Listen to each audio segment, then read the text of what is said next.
I feel nauseous, believe me. Never had a lot of shit come easy. Had to work hard, struggle just to be me. Had to rise up just so they could see me. Did what I had to do just to feed me. And what was left over I put towards my dreaming. But the only thing in life that has meaning are the things you gotta work for, believe me.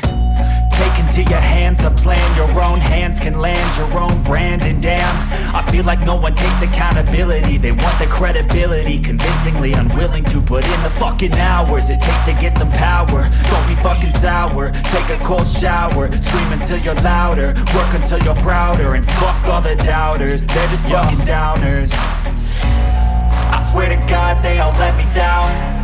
I always fought just to wear the crown. I'm pissed off at these fucking clowns who were all taught they deserve an ounce. Here he is, the man himself, Tony Danger, on It's the only Tony worth it if you work Podcast. for it. I won't stop till Enjoy they the hear me video, now. folks. I won't stop till I wear the crown.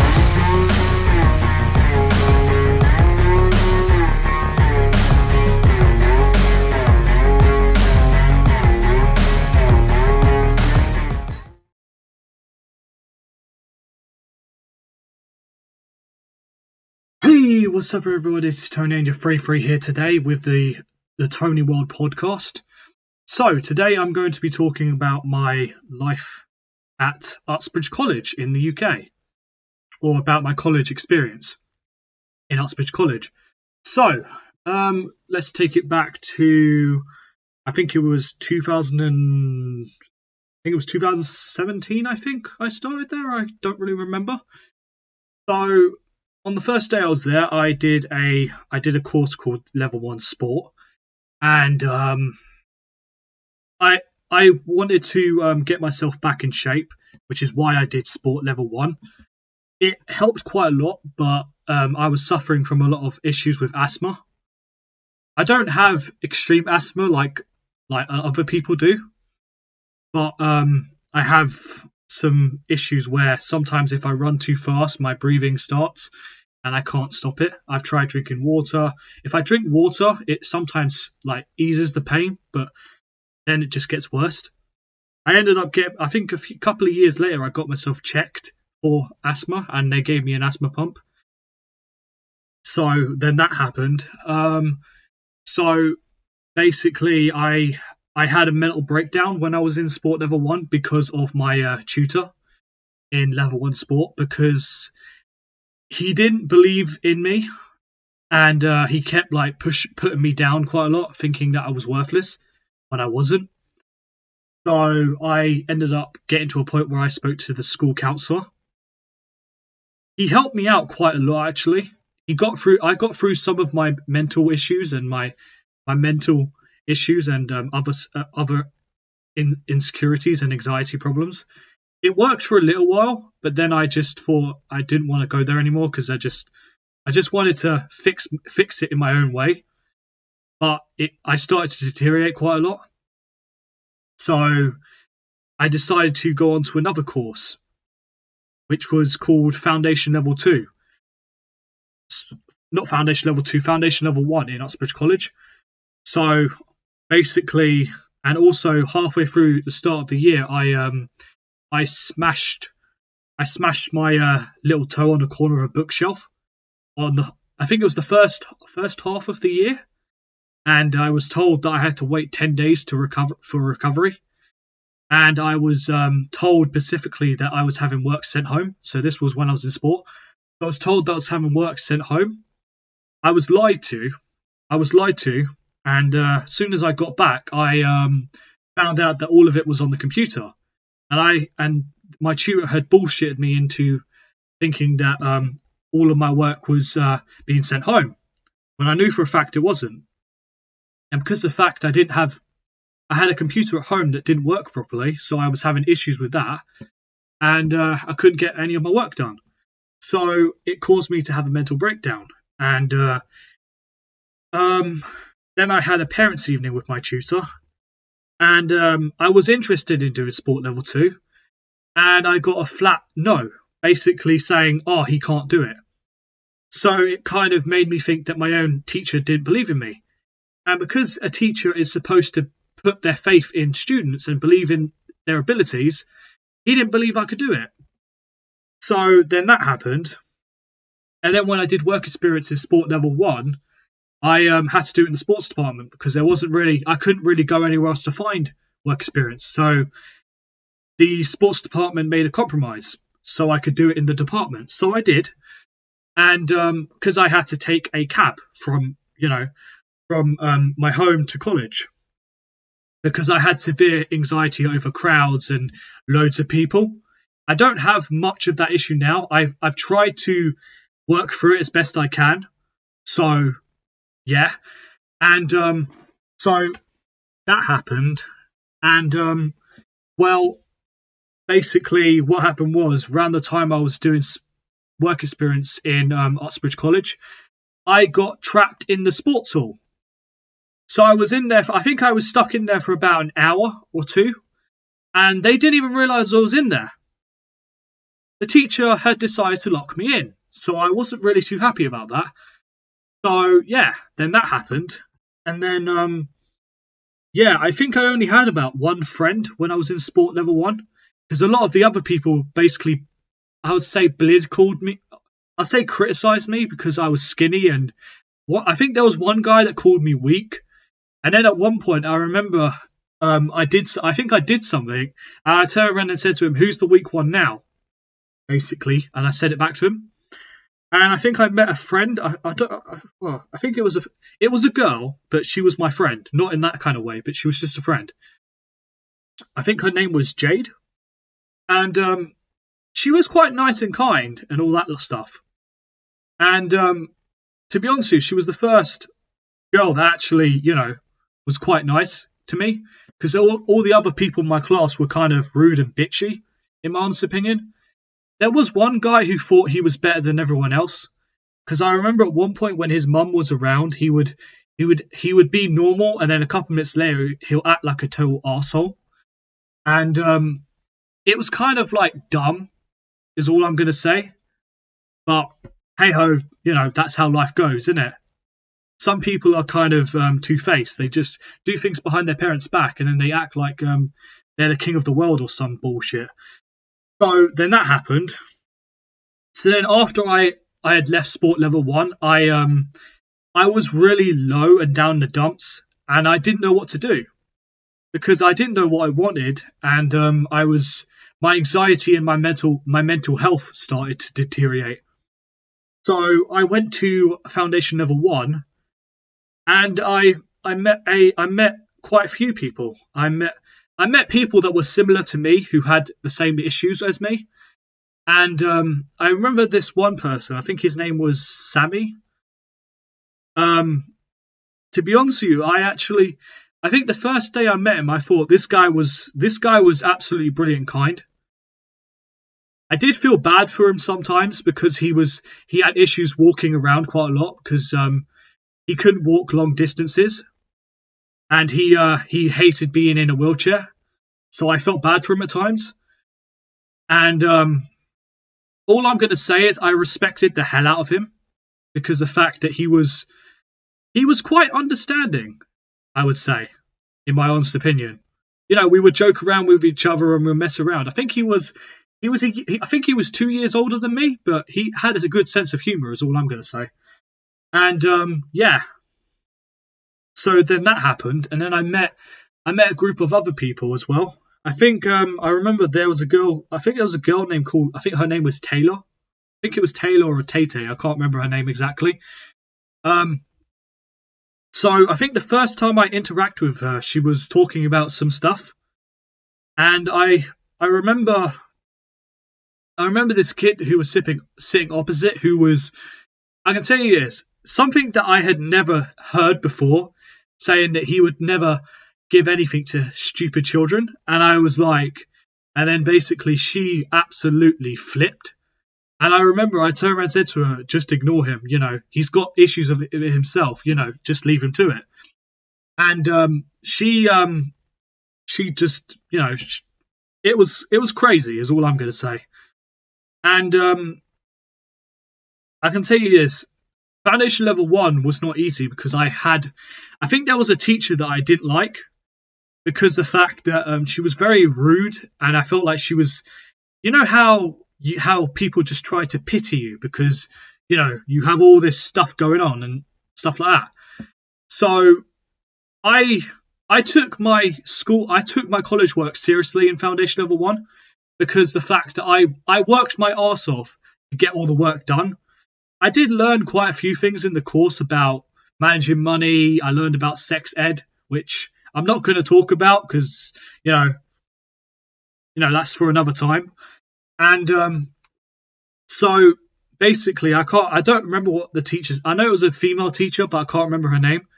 She was very, very rude, and I found that she was just like a lot of my friends in the class didn't like her because she would basically force people to give up their phones.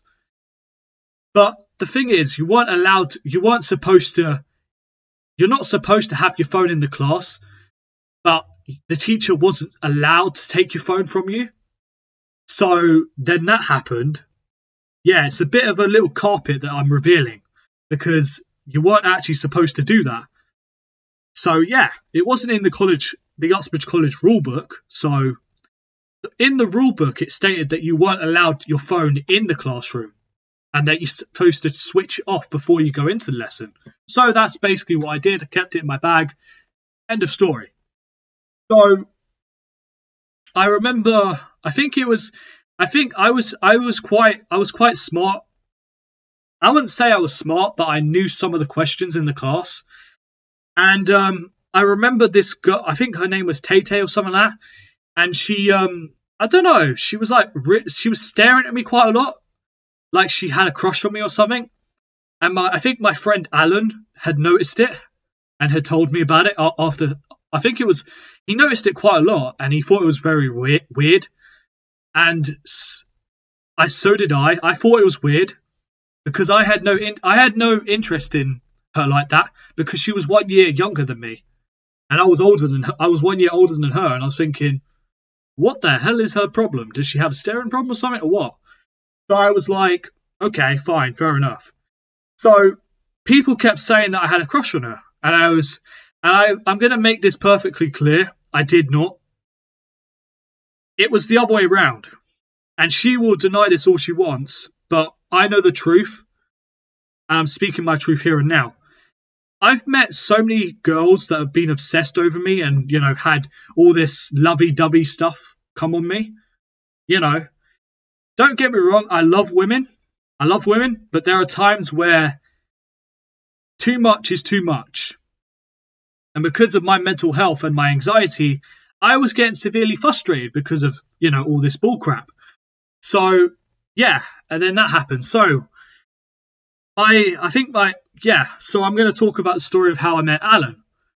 So, he arrived the second day in foundation, and he didn't know many people in the class. So, I went up to him, shook his hand, and then it was like fast friends in about a couple of minutes. We used to hang out quite a lot. He used to come over my house. We used to do a lot of stuff, play video games. We used to talk about loads of stuff. He used to talk about, girls that used to obsess over him and stuff like that. And, it was quite good for a while. I haven't spoken to him in a while, but all I'm going to say is that he was quite a cool guy, is all I'm going to say.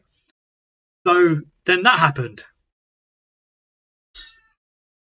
So then, I think when I was done with foundation level 1, I ended up going to foundation level 2, it's the same course but a different level. So I did foundation level 2, right? And I can tell you this, it was a lot harder than you would have thought. I think I remember I was supposed to do an exam, but they exempt me from doing it because of how severe my anxiety was and my mental health. They told me that I couldn't do it in foundation level 1. So I was told next year that I was going to be doing it. And I did. So then that all happened. And so basically I did all that. I took the exam. I wasn't actually, because it was around the time of COVID as well. So when I was in foundation level 2, COVID had just arrived. So I was supposed to take an exam, but because of COVID, I was told that no one was allowed in the school, and because I had to I think I had to go to an appointment for something, so I wasn't allowed to go. So I found out that the college had been closed because of COVID, and I deteriorated quite a lot in COVID.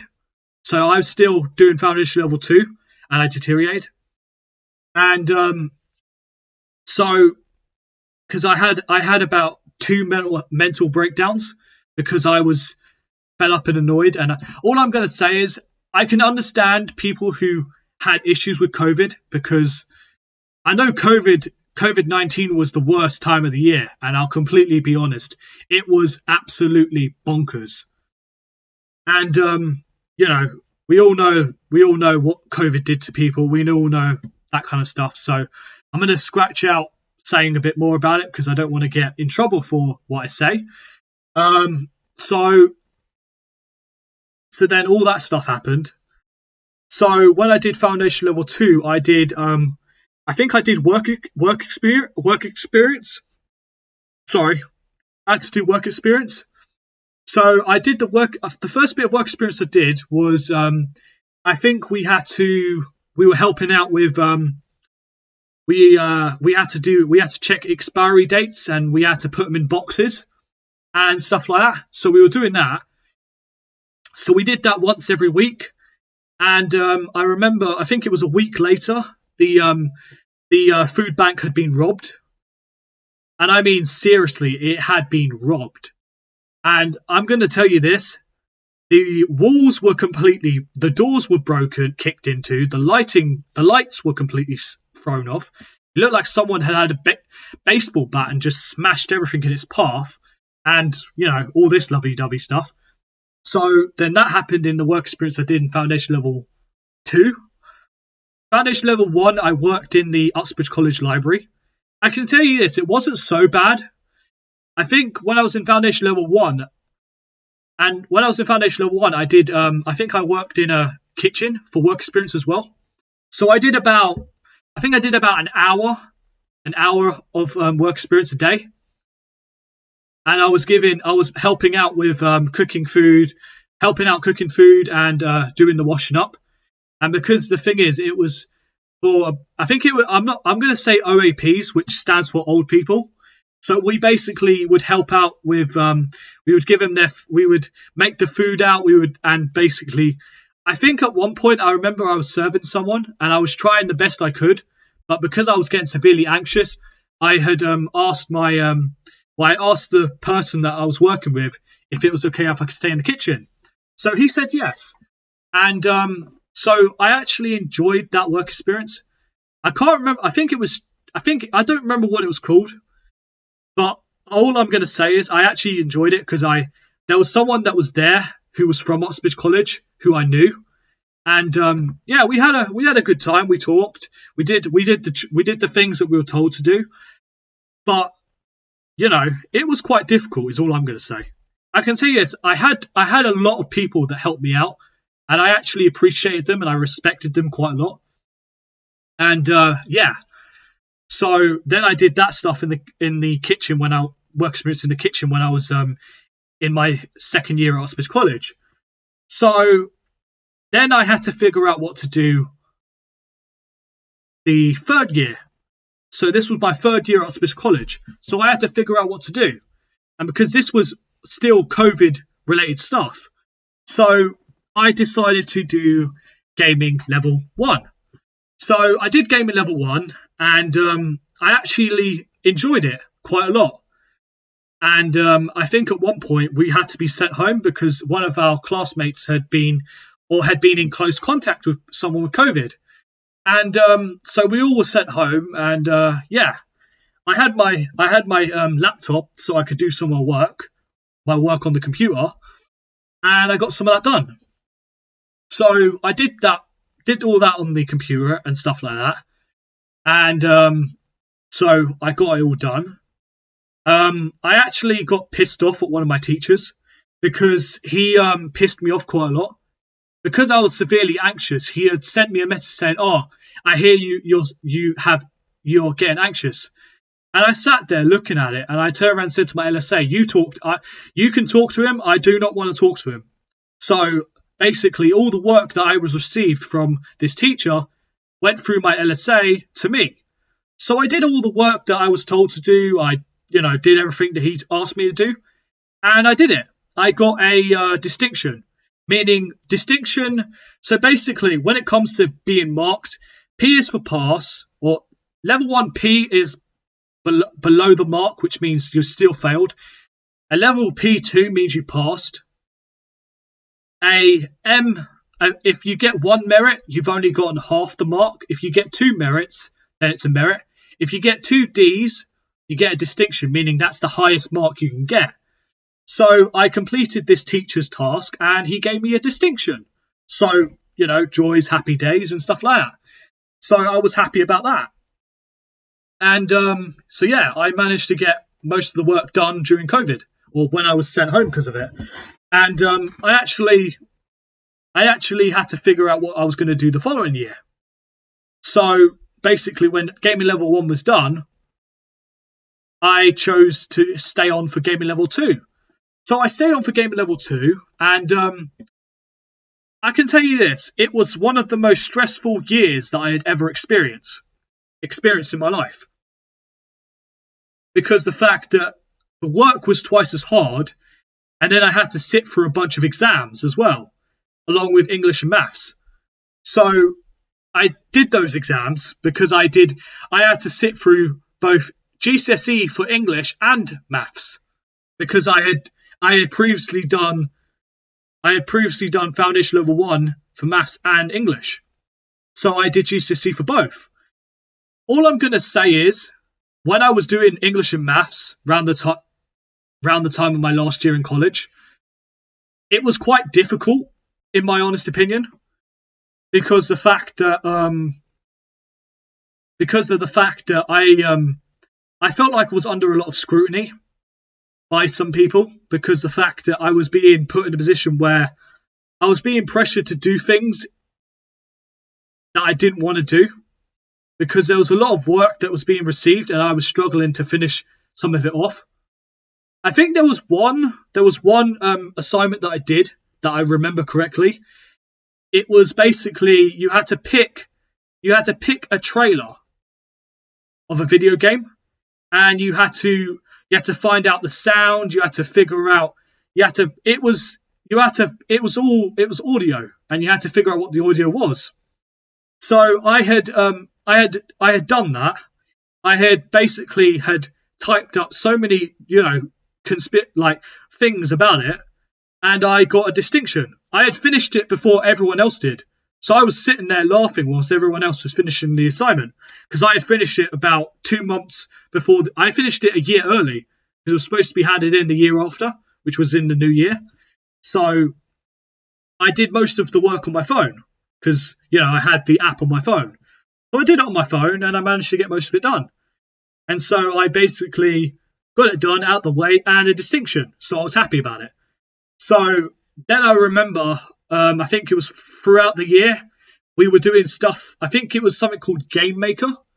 And all I'm going to say is the teacher that I had was absolutely brilliant, because he would go through it with you step by step, and then he would come over to see if you were okay with it.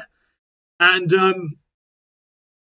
all I'm going to say is it was quite helpful, in my honest opinion. There were times where I got extremely stressed out, because the fact that around halfway through the end of the year, I was almost about to give up, because the fact that I was forced to stay in during half term, because the fact that I thought I had finished all the assignments that I was supposed to do, right? So I got called in saying, I had to come back to do these assignments.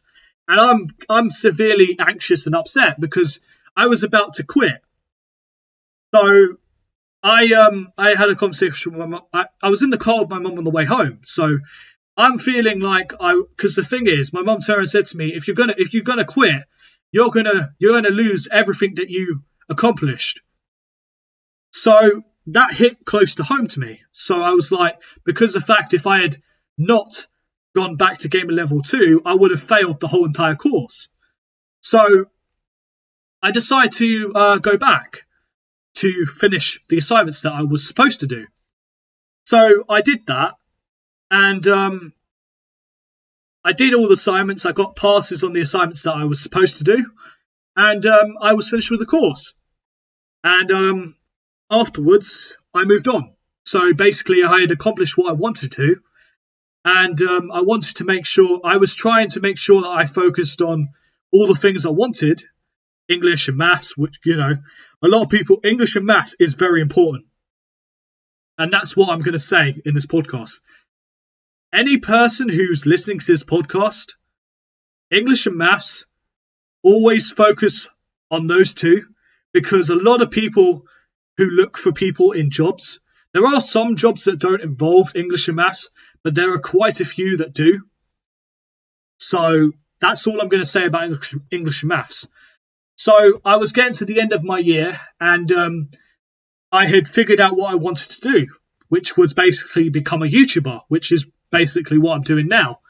So I became a YouTuber, and I actually still enjoy it now, and all the content that I create and stuff like that, it gives me joy, because the fact that I actually get to inspire people who have autism and anxiety and mental health issues, that you can accomplish the dreams that you can accomplish, and that no one can tell you what to do.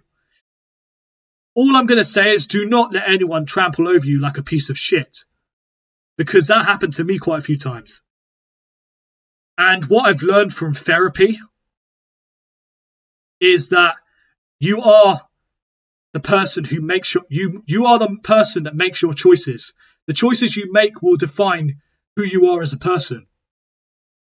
And it's easier to focus on those goals than to ignore them completely.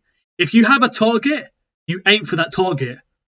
No matter how many people tell you that you're an idiot or you're stupid, you always have a choice. And I'm going to leave it off with this. Believe in yourself. Prove the doubters wrong. And always believe in who you are as a person. So, thank you for listening to the Tony World podcast about my experience with Uxbridge College and a few bits of advice. And I hope you guys have enjoyed this episode of this podcast. So, I hope you guys have enjoyed. I will be bringing you more of this in, next time. I don't know when I'll be sending this out, but when I send it out, you guys will be interested in seeing it. So, I hope you guys have enjoyed, and I hope to see you next time in my next podcast video, next episode of this podcast. So, this is Tony Danger. Always remember to believe in yourself and rock on, and follow me on Instagram, Facebook, and my Twitter. So, all that out of the way, believe in yourself, rock on. Bye!